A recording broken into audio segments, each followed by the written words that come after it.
So what's going on at the Legislative Office Building in Concord today? Okay, the reason I'm here today is that I recognize that organized labor is the expression of democracy in the workplace. And right now, there is no more important place to express that power of democracy than the current state budget. There is an illusion out there, there's a message that's being portrayed that a $50 million back of the budget cut will not affect public services.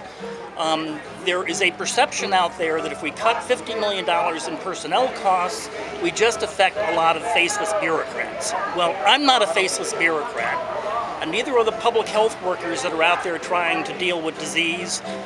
Neither are the guys who drive the plow trucks to keep our roads clear. Neither are the correction officers who work in the prisons to keep our population safe. Those are all real people. Those are our neighbors. They are citizens of New Hampshire, and their paycheck is not the new broad-based tax for New Hampshire. We took a $50 million cut in the last budget, and that well is going very dry. You cannot provide quality public services without quality public servants, and it's very important that all state workers get out there and be political and let the legislature know that we want to provide quality services for the people of New Hampshire, and that it's important that we have the resources to take care of those services. Can you comment on Medicaid expansion more specifically, please? Medicaid expansion is, part of the Affordable Care Act, is our opportunity to bring federal dollars into New Hampshire to meet genuine health care needs. As I understand, it's 100% federal paid for the first couple of years, and then it's 90%, and the state always has the option of withdrawing from the program.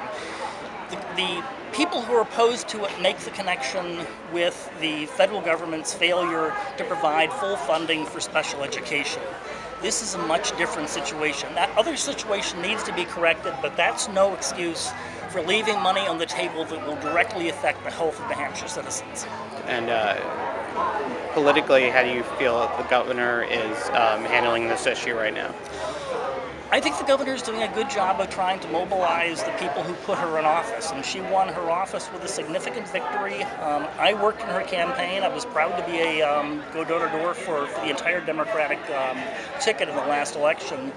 We're seeing a significant difference in the political climate now and what we saw 2 years ago, but we need to keep that pressure up to really make sure that what the voters expressed in the last election is expressed in our budget now. So I give the governor full credit for what she's trying to do.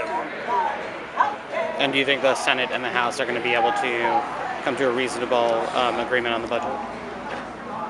What they need to do to bridge that $50 million gap is have realistic estimates of what the actual revenue is. I think if we decide not to give tax breaks to big tobacco, we can balance this budget. It's always easy to develop a New Hampshire coalition against any specific tax, and that is the reason they are now looking at state employees as the source for $50 million in reductions, because they think we're too weak to fight back. I'm hoping they're wrong on that.